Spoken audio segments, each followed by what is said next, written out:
wabarakatuh. Saya Abdin Anugrah Rahmatan Edi dari kelas 15. Saya absen 7 di sini. Saya akan menceritakan tentang biografi seorang Kiai Haji Wahid Hasyim. Berikut inilah beliaunya. Nah, Kiai Haji Muhammad Hasyim Asy'ari adalah seorang ulama besar bergelar pahlawan nasional dan sekaligus merupakan pendiri Rais Akbar, yaitu pemimpin tertinggi pertama dari organisasi Nahdlatul Ulama. Ia memiliki julukan Hadratus Syekh yang berarti Maha Guru dan telah hafal kutub Al-Sita, yaitu 6 kitab hadis, serta memiliki gelar Syekhul Al-Masiri yang berarti gurunya para guru. Yang pertama, ia adalah putra dari pasangan Kiai Haji Asy'ari dengan Nyonya Haji Alimah, dilahirkan di Desa Tamarjo, Jombang, Jawa Timur, dan memiliki salah satu anak yang bernama Kiai Haji Hasyim Asy'ari, yang juga merupakan pahlawan nasional Perumus Piagam Jakarta, serta cucunya yakni Kiai Haji Abdurrahman An-Wahid merupakan Presiden RI keempat. Nah, untuk terbentuknya Nahdlatul Ulama atau NU sebagai wadah Ahlussunnah wal Jamaah atau yang disebut juga dengan Aswaja bukan semata-mata karena Kiai Haji Wahid Hasyim Asy'ari dan ulama-ulama lainnya ingin melakukan inovasi, tetapi memang kondisi pada waktu itu sudah sampai pada kondisi genting dan wajib mendirikan sebuah wadah, di mana saat itu di Timur Tengah telah terjadi momentum besar yang dapat mengancam kelestarian Ahlussunnah wal Jamaah terkait penghapusan sistem khalifah oleh Republik Turki modern dan ditambah berkuasanya rezim mazhab Hanafi di Arab Saudi yang sama sekali menutup pintu untuk berkembangnya mazhab lain di tanah Arab saat itu. Menjelang mendirinya NU, beberapa ulama masyhur berkumpul di Masjidil Haram dan sangat mendesak berdirinya organisasi untuk menjaga kelestarian Ahlussunnah wal Jamaah. Nah, untuk dalam hal pemikiran Kiai Hasyim Asy'ari tentang Ahlussunnah wal Jamaah adalah ulama dalam bidang tafsir Al-Quran, Sunnah Nabi Muhammad, dan fikih yang tunduk pada tradisi Rasulullah dan Khulafaur Rasyidin.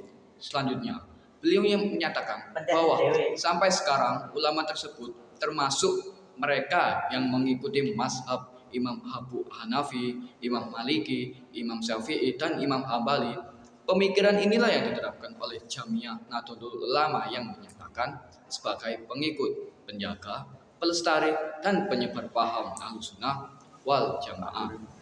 Ahlussunnah wal Jamaah dalam pandangan Kiai Hasyim Asy'ari tidak memiliki makna tunggal, tergantung perspektif yang digunakan.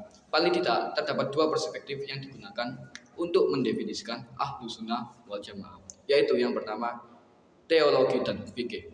Namun jika ditelusuri lebih lanjut melalui karya-karya Kiai Hasyim Asy'ari, maka sebenarnya dapat diambil sebuah kesimpulan, yaitu bahwa Ahlussunnah wal Jamaah pada dasarnya lebih kepada pola keberagaman bermazhab kepada generasi muslim masa lalu yang cukup otoritas secara religius. Resolusi jihad adalah suatu hasil dari perundungan dan menghayati nilai-nilai Islam kebangsaan. Tak lama setelah merdeka Indonesia kembali mendapat teror Belanda yang ingin kembali masuk menguasai Indonesia dari tangan Jepang. Presiden Soekarno mengutus Bung Tomo untuk menghadap Kiai Hasyim Asy'ari untuk meminta nasihat dan pendapat bagaimana kiranya hukumnya umat Islam menghadapi ancaman tersebut. Menanggapi hal itu, Hasyim Asy'ari mengeluarkan fatwa yang kemudian diputuskan dalam rapat para rasul NU se-Jawa Madura. Berikut isi teks asli fatwa tersebut. Bismillahirrahmanirrahim. Mendengar bahwa di tiap-tiap daerah di seluruh Jawa Madura ternyata betapa besarnya hasrat umat Islam dan alim ulama di tempatnya masing-masing untuk mempertahankan dan menegakkan agama kedaulatan negara Republik Indonesia Merdeka. Menimbang A. Bahwa untuk mempertahankan dan menegakkan negara Republik Indonesia menurut hukum agama Islam termasuk sebagai satu kewajiban bagi tiap-tiap orang Islam. B. Bahwa di Indonesia ini warga negara adalah sebagian besar dari umat Islam. Mengingat 1.